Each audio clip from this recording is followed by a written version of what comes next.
Hello YouTube, it's Clinton.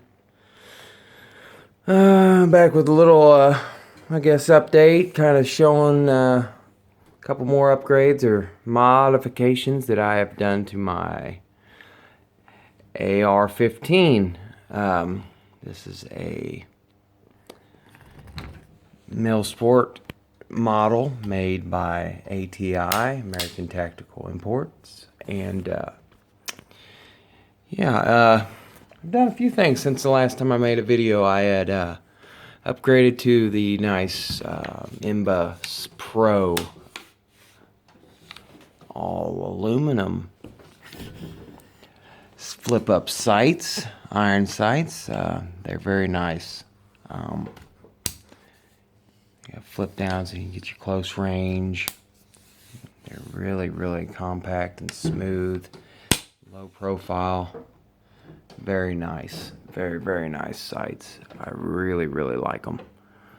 And the only other thing that I've really done critical to this here gun lately would be the trigger.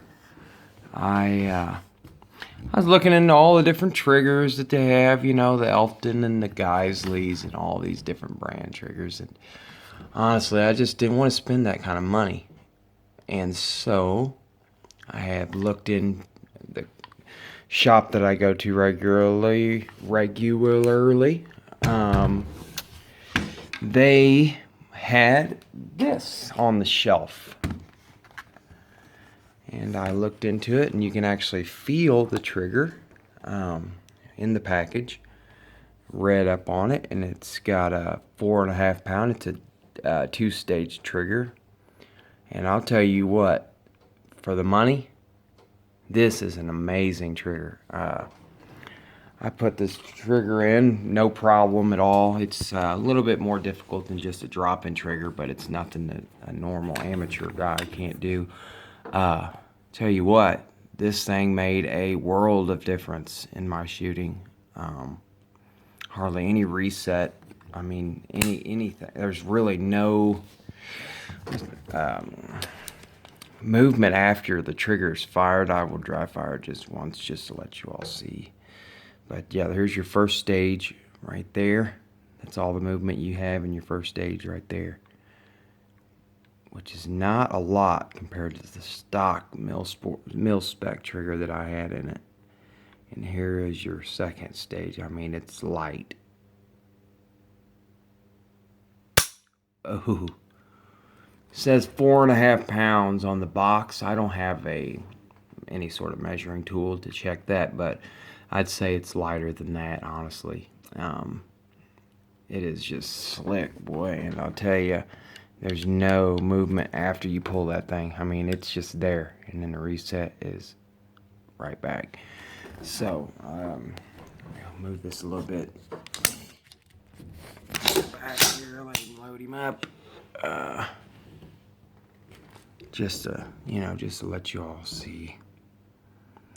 I tell you what, for the money, I paid $110 for this trigger upgrade, and it is worth every penny in my opinion.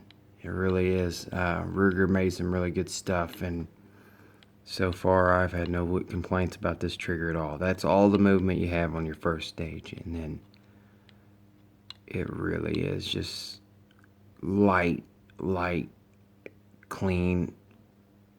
Boom, it's there, and that's all the movement you get. So yeah, that's a nice upgrade for somebody that's not trying to blow, you know, $220, $250 on a trigger upgrade for your gun. So there's a nice option. It is the Ruger Elite. It's an AR trigger is what they call it.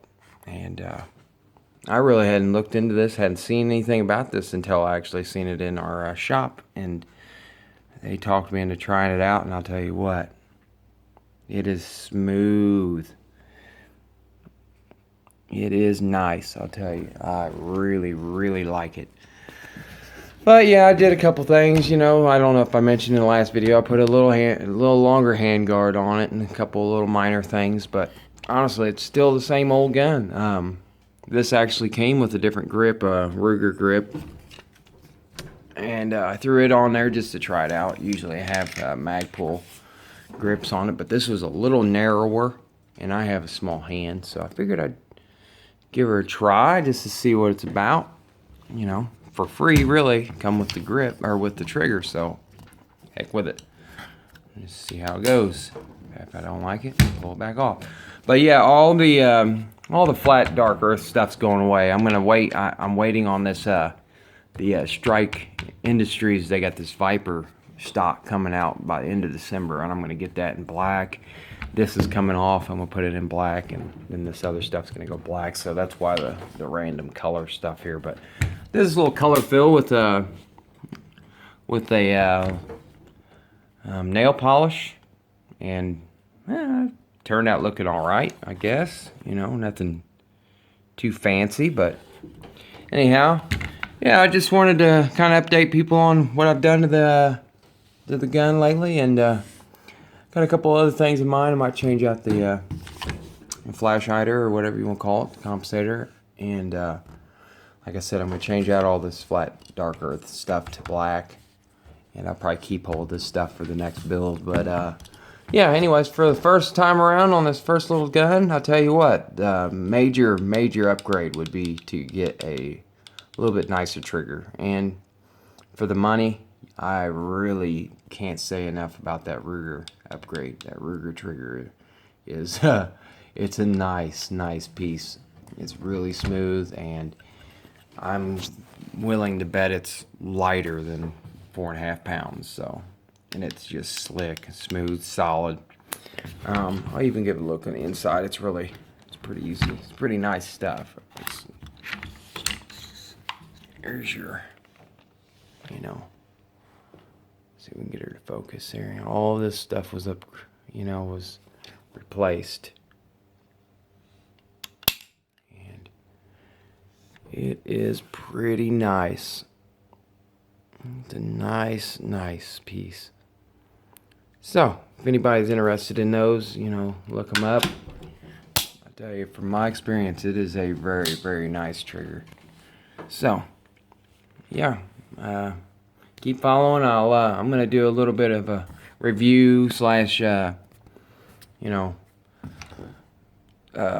video about the Glock 19 Gen 4 that I just purchased, and I like that gun a lot, and I'm gonna change out the what do you want to call it, the connector to the 3.5 pound connector for the trigger on that gun, and haven't decided on which one I'm gonna go with. I might just go with the Glock replacement part, just make sure it's gonna work right. But there's a couple other things. I'm gonna put some night sights on it, stuff like that. So I'll post a video of that little gun here pretty quick. But until then, I appreciate it, and thank you very much for watching. Have a good day.